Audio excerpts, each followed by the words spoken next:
Hi, it's Mike Mikowski from Space in Miniature, and we're going to build another space model. This time it's going to be a rocket, and it's going to be the old Airfix S1B, Saturn IB. And I've had this in my stash for a while, and I just opened it the other day to see what it looks like. And it was completely sealed. I hadn't even opened it yet. And so let's take a look at some of the, let's unbox some of this very briefly. One of the first things I did after starting looking at this thing is deciding what paint scheme, what version am I going to use, because there was a lot of variations. There we go. And a lot of people go to great lengths to make corrections to this thing. I'm just going to do some basic work on it. So here we go. Typical. We've got, I started playing with it. First stage, bunch of redstone tanks. A base. It's actually got a base. I started putting together all the little, just 8 rocket engines. Got that started. This is the later issue, or like a 1990 issue. It's got a corrected command service module, which was undersized in an earlier release. Here's your base. S4B stage. May or may not have some issues. After looking around a little bit, I'm going to do the what this one is, Apollo 7, first Earth orbit mission. The reason for that is this is nice drawing from Peter Alway. The early missions had the black and white first stage. The Skylab and Apollo Soyuz had all white, and of course the black and white's more interesting. So it's also a little trickier to paint, but that's okay. We can do that. And but I got to look at to see what corrections I want to make. And here's Apollo stages. I do have the real space correction kit for the Apollo, and I may or may not use that. We'll take a look at this. But anyway, this is what we're going to work on next. And the first thing I got to do is a bunch of research to see what corrections are really necessary for an Apollo 7 version of this. I think it's going to be minor stuff like access panels and vent tubes and feed lines and stuff like that. So it's going to be minor detail corrections, and hopefully we'll be able to pull that off without a lot of trouble. It's basically, I want to get this built. I'm at that point where I got these large boxes of models, and I want to get them put together and on the shelf. Nothing fancy, just finished and look good in my display. So that's the objective here, and hope you can follow along. Thanks very much. So, doing some research, best I can tell, these are turbine exhaust ducts. These parts, all these guys, that fit on the base of all the engines. And this was used on some of the early Saturn Is. By the time they got to manned launches, those parts fit on here like this. By the time I get to manned launch, they used a different approach for this exhaust. So these aren't on the rocket I'm using, but there's this big slot in here. So I think what I'm gonna do is just glue these on and scrape off everything I don't want. And my other option was to use some styrene strip, but to fit in there, but this fits better. It's either way, it's gonna be a pain. So that's the first correction I think I'm gonna do. It's the best I can figure out. And that's what the photos seem to show. There's no ducting there anymore. As you can see, I've got a whole bunch of these glued together, and I've shaved one of them off. And so it gets a nice clean, mostly clean surface here. You can hardly see it in the video. We'll let the glue set up and do some more. Meanwhile, I'm sawing off the shields here because they don't exist on this rocket. So another thing I'm doing is sanding down these square leading edges to something a little pointier. Since they're just really slabs, I'm not going to get them too pointy, but I'm trying to improve them somewhat from there to this. Got a bucket of rocket engines here, still needing a little putty. And then I'm gonna fill these holes that I'm not using on the base. I got 4 of them in the middle there with some styrene rod like that, and I'm going to put them in these holes here, fill those up. Beats putty. Here's the base of the first stage, and I've glued in a bunch of weights to give it a little more stability on the base. So it's a little trick you can use on rockets, give them better center, lower center of gravity. On the S4 stage, S4B stage, I've determined at least one of the things that has to go is the APS is a propulsion, auxiliary propulsion unit. There's one on each side at the joint, and it's got this double lobe on it, and it's really more of a cylinder with a point. And so I'm going to reshape that. Not quite sure how, but I'm going to reshape that. This bit, which is a molding limitation on the corrugations, is just going to have to, I'm not going to mess with that. That's too much trouble. You could shave it down and rescore it, but it will probably look worse than just leaving it alone. And I'm going to not use the interior parts because I'm going to have this thing, you know, just displayed standing up. No plans to open it up, so I can save those for some kit bashing projects perhaps. So I've got basic assembly coming along pretty good. Got the first stage, pretty much all major parts together. Haven't glued on the bottom yet. These little gaps are going to be filled in there for the exhaust port fairings that aren't on this rocket. So we'll put some styrene strip in there. Second stage, just the 2 halves. We're going to save the other parts for kit bashing. The base of the first stage, as I showed you, is going to have some weights on it. I use this Aliens stuff because it's nice and thick and it dries good. That'll give us some lower center of gravity on the stack. The inner stage is 2 pieces. So pretty straightforward. Bunch of rocket engines getting puttied and sanded. And we'll get these assemblies together. I'm probably going to keep it so I can disassemble the thing right at the top of the inner stage, and then glue everything else together. We don't need the interior on this one.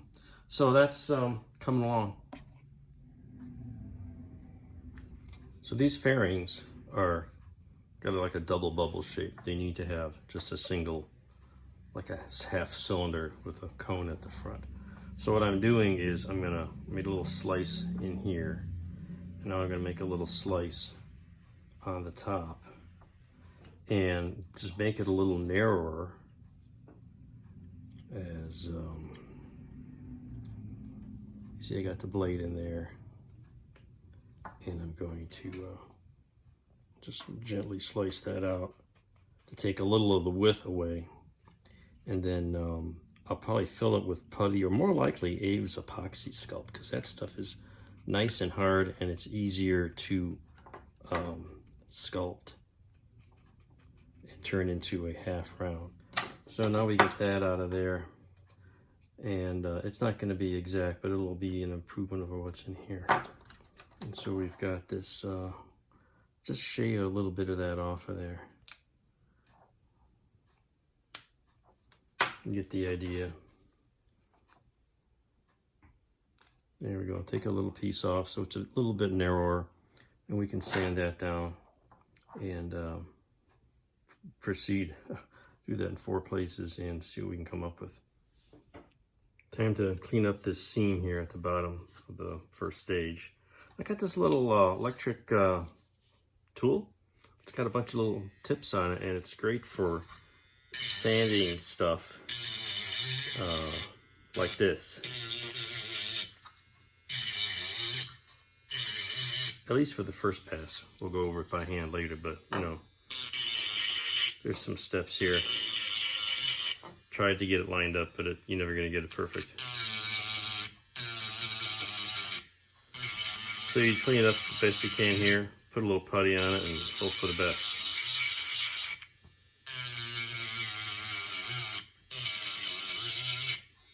I've got some putty on here and sanded it down a bit.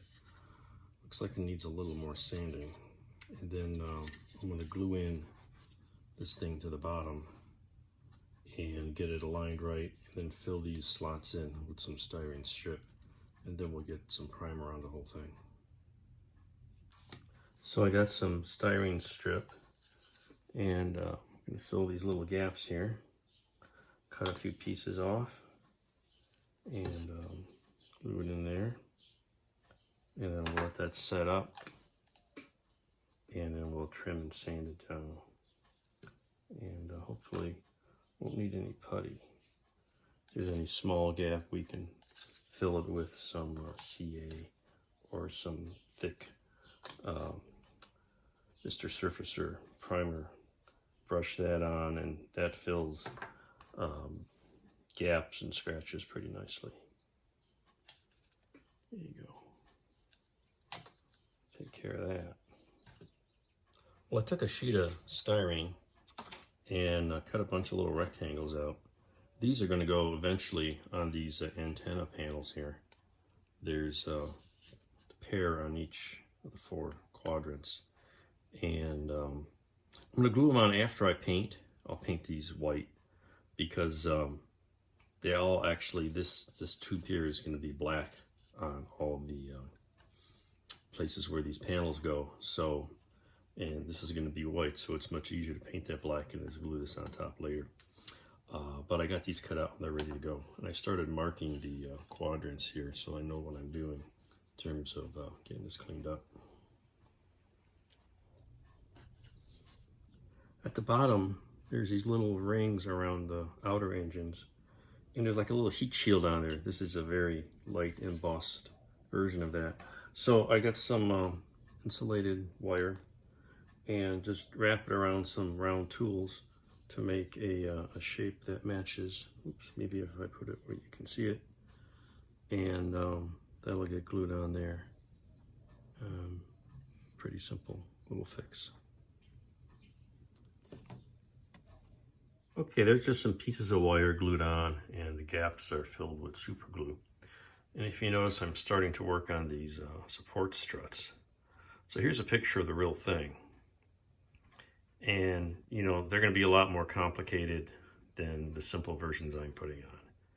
So what this is just a bunch of C channels cut into pieces and a bunch of little bits of 25 thou styrene rod cut into pieces, and they'll be gradually glued on here as best we can, and it's going to have to do. Well, here they are. Got them all on. The little brackets, I think they're like the support for the actual rocket. It sits on these things. And this is as detailed as I'm going to get. Let me tilt this a little bit. Here we go. You know, there's actually more detail to it, but in this scale, it's going to have to do. So what do we got? Well, we got some primer on here, and I had to touch the putty up a little bit. And this came out okay. Again, a little touch up on the putty, so let that set up for another coat. The S4B stage, similarly, I shaped these fairings down and put the primer on, and that revealed a couple of spots to touch up. So that's in work. Meanwhile, going up with the Apollo section, got these 2 halves glued together. I enlarged the seam here because actually it should show, because you got these 4 panels. That's just some glue ooze. We'll scrape that out when that sets up. Same thing with the service module for the Apollo. I'm not doing any of the interior stuff because that's going to be all glued together. So this will be painted separately because everything else is white. This is white and aluminum. The what do you call it? The Boost protection cover is going to be white, and that'll get all glued together. And I'm thinning down the struts here on the escape tower, and it looks like this one here I've thinned down a little bit. Maybe you can see it, maybe you can't, but just kind of trimming those a little bit. It's hard to get in there with even a pointy X-Acto knife, but I'm just cleaning it up a little bit to make it look a little crisper.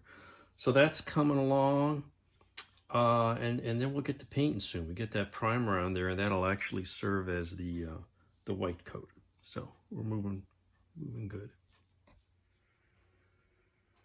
Well, I've got enough primer coats on here to say that these joints as cleaned up as it's going to get. Actually, it's not too bad. Look closely at it, considering how it started. So, and the bottom's okay. It's not perfect, but it's going to be on the bottom. You're not going to see it very much. So I think it's ready for some real paint, as is the S4B stage. Got these cleaned up enough so that they'll be fine. And so I get some white on there, and I usually use a Tamiya white, just flat white, because it covers nicely, and I can airbrush that. So we'll get that white on here, continue cleaning up the other upper stages, and then we get all the white on, and then we'll do the black stuff and then the silver on the capsule. So it's coming along.